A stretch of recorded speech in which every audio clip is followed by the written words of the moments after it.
even though it's easier to make money now than it's ever been, it's easier by far for more people to create more wealth in less time than ever in human history.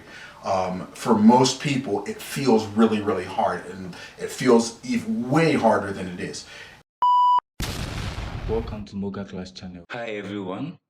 If you are passionate about growing your business, starting up a business, maybe you are stuck at a certain point of your business, then you've just found your new favorite spot on YouTube. Thank you. Let's grow. Let's dive in. Let's grow together. 3, I know that you love those last 2 videos. I know I love teaching them. Now I'm going to show you how to use all this stuff. And I want you to understand also that I've got a free gift for you. When you get done watching this video, I want you to look over there on this screen on my website, and there's a place for you to put your name and email address. I created a video called The History and Mystery of Wealth.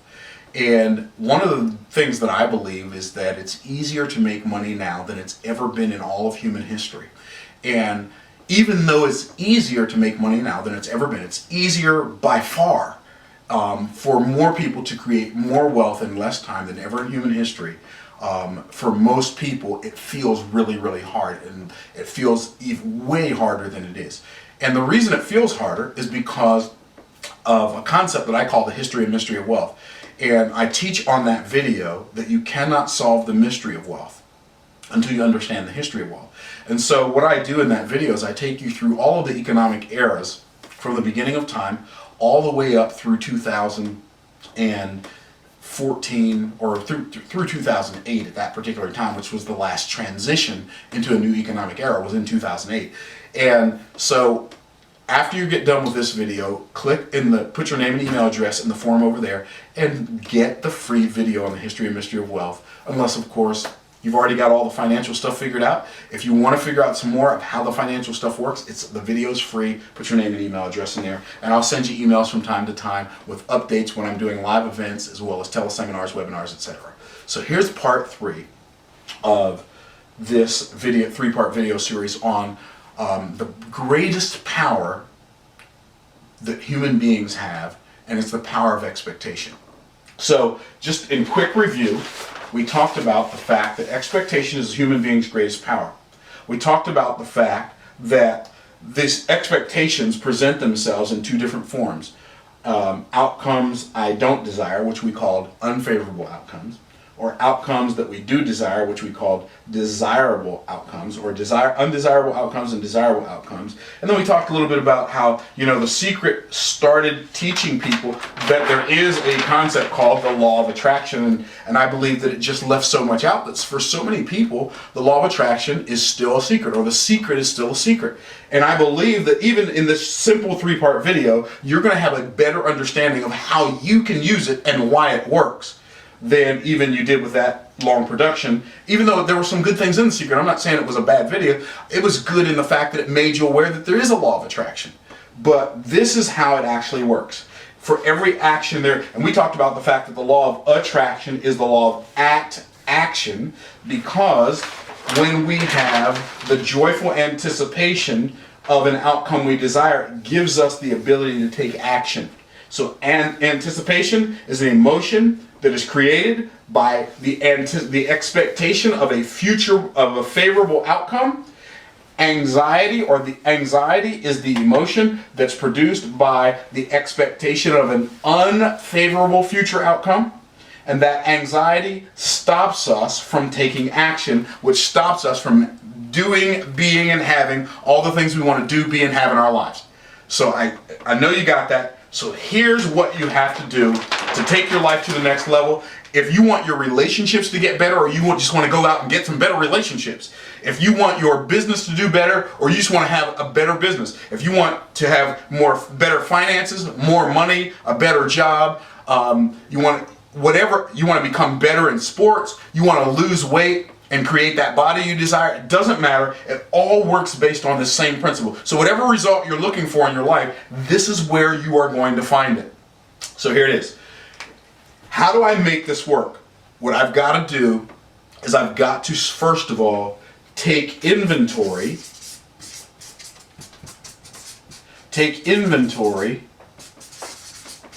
of my expectations. Now, I'm sure you've never heard anybody say that before, but that's okay. You've got to do it. Whenever you desire a great change or a great accomplishment in your life, you've got to ask yourself, what do I really expect about this thing? What do I really expect to happen? Because when you take inventory of your expectation, that gives you the ability to identify where you are in this process of producing this result. So let's say you say, I desire to start a business. Okay, you desire to start a business. Do you believe that it's necessary for a person to have an MBA to start a successful business? If you believe that, you don't have an MBA, you are not going to take any action towards that. Let's say your desire is to lose weight and to develop a great physique and you want to be in shape. Well, if your expectation is that working out is painful, and it's so painful, and it's not pain that I'm willing to go through, the anticipation of the pain of working out is going to keep you from working out. But the anticipation of the joy of eating Krispy Kreme donuts is going to cause you to eat Krispy Kreme donuts. See, we do those things that make us feel good, about doing them. So we got to take inventory of our expectations. So when we have an outcome that we desire that's favorable, we've got to match up our anticipation with that. So if we've got an anxious apprehension, I'm going to do app. So if we have an anxious apprehension of an outcome we don't desire, we have to replace it. We have to replace it with, this is a C, replace it with the joyful anticipation, I'm going to abbreviate that, of the outcome we do desire.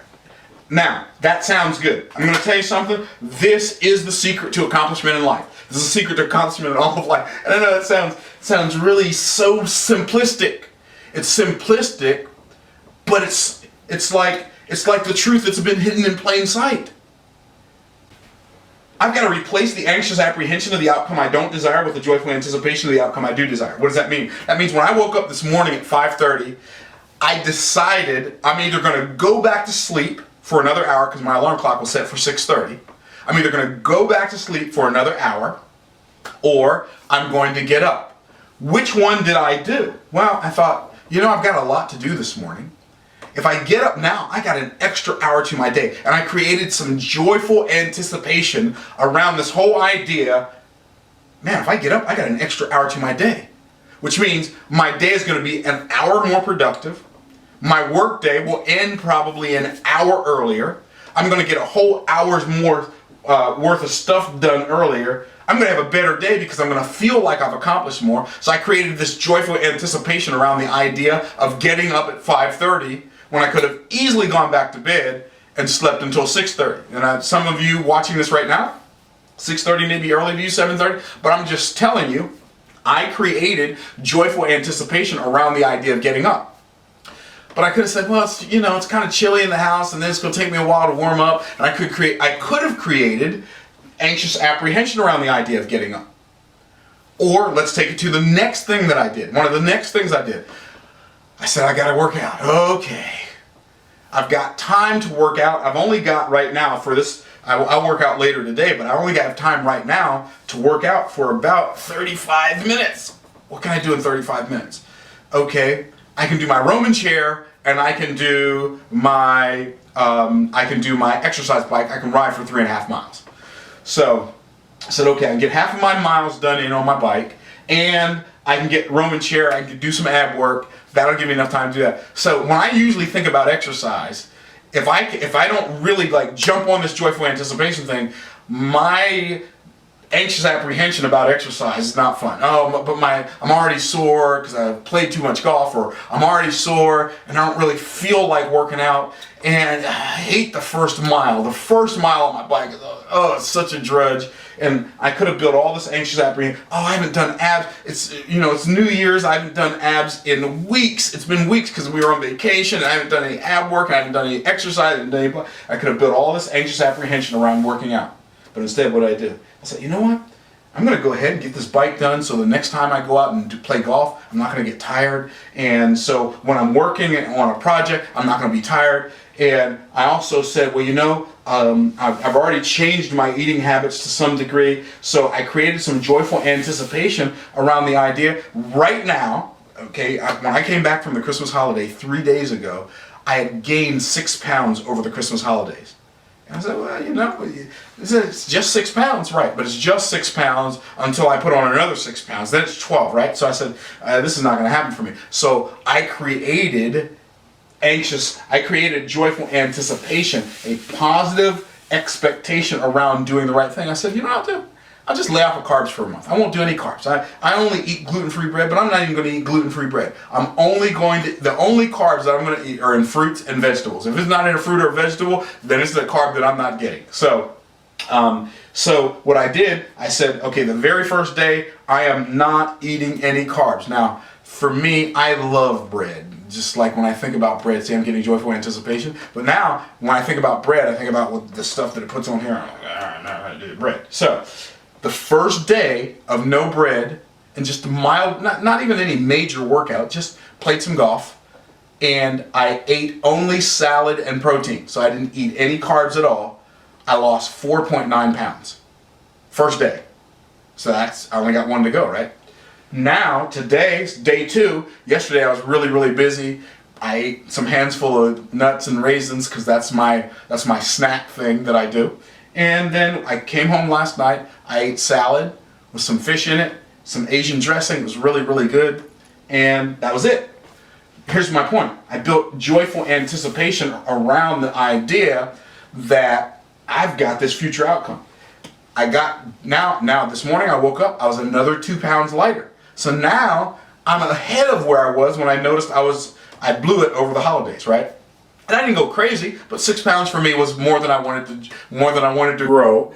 So I said, I'm going to do something about this. Now I'm thinking, you know what? When I get down to 175 pounds, which will be a total 15 pounds lighter than I was when I got back from the Christmas holidays. When I get down to 175 pounds, I'm going to go buy myself a couple of new suits and kind of refresh my wardrobe. So now I've got this joyful anticipation thing around this outcome that I desire. So it gives me the ability to work out. It gives me the ability to not to eat the carbs. Why? Because the joyful anticipation of getting those new suits in my wardrobe and the joyful anticipation of getting down to 175 pounds and getting rid of this extra stuff I got around the middle, that got me excited. Far more excited than eating a sandwich. Far more excited than eating a dairy-free ice cream sandwich after I get done. I eat relatively healthy, but some of the relatively healthy stuff I eat has some relative unhealth benefits. What's my point? My point is joyful anticipation. Replace the anxious apprehension of the outcome you don't desire with the joyful anticipation of the outcome you do desire. Here's how you do that. You have to do it, first of all, you have to do it consciously. What do I mean? You have to be aware that the reason I'm not taking action right now is because I am anticipating an outcome I don't desire. The reason I'm not making the sales call is because I'm expecting them not to buy. My expectation of them not buying is not an outcome that I desire, so I've got anxiety over making the call because now I'm wasting time talking to people who already are not going to buy. So in my mind, I've already gone and talked to them. I projected myself into the future. I've already gone and talked to them. They already didn't buy, so I wasted my time. Or I can create the joyful anticipation that they're going to buy, which causes me to do what? If you really expected that you were going to go, like I had with that $400,000 sale, I wasn't expecting that. I was just expecting to go meet the guy and maybe set something up in the future. But if you're really expecting to go make a $400,000 sale, or a $4,000 sale, or $400. If I go meet this person today, talk to him for 30 minutes, I'm going to make $400. If you really were expecting that, how hard would it be for you to go see him? Not hard at all. If you knew you could do 10 push-ups and 10 sit-ups today and lose 10 pounds, and you wanted to lose weight, wouldn't you do that? Of course you would. But the problem is, you don't create enough joyful anticipation around it. So what do you have to do? First thing you have to do is you have to be conscious of it. Second thing you have to do is you have to verbalize. You have to verbalize the experience of this joyfully anticipated outcome. In other words, and here's how it has to be expressed. You have to express it from the future in the present. Here's what I mean by that. Let's say that by January 30th, I want to be 100, January 31st, or February 1st, we'll call it February 1st. February 1st, I want to be 175 pounds. Here's how I express that. And I do this multiple times a day. I am so happy and so thankful that it is now February 1st, and I am now 175 pounds, and I get to go out and buy myself 3 new suits, 3 new shirts, 3 new ties, and re-wardrobe myself. I am so happy and grateful that it is now. And whatever your sales goals are, let's say your sales goals are you want to do $10,000 in revenue for the month of January. I am so happy and thankful that it is now February 1st, and I have produced in January $10,000 in revenue. And what you do is you create your expectation with your words. Because people talk about speaking things into existence. I'll share my belief with you. You don't have to share it, but you don't have to believe it. But it's my belief, and it's worked to help me produce the results I've produced in my life, which are some pretty stellar results. I believe that the only thing we can speak into existence is faith. And we have to learn to speak faith, or that positive expectation, into existence in the place where doubt used to exist. Do you understand that faith and doubt are both belief? Faith is my belief or expectation that the outcome will be favorable. Doubt is my belief or expectation that the outcome will be unfavorable. Learn to empower your expectations with your words, and you will produce results that other people only dream about. I trust that you loved this video. If you did love it, please leave a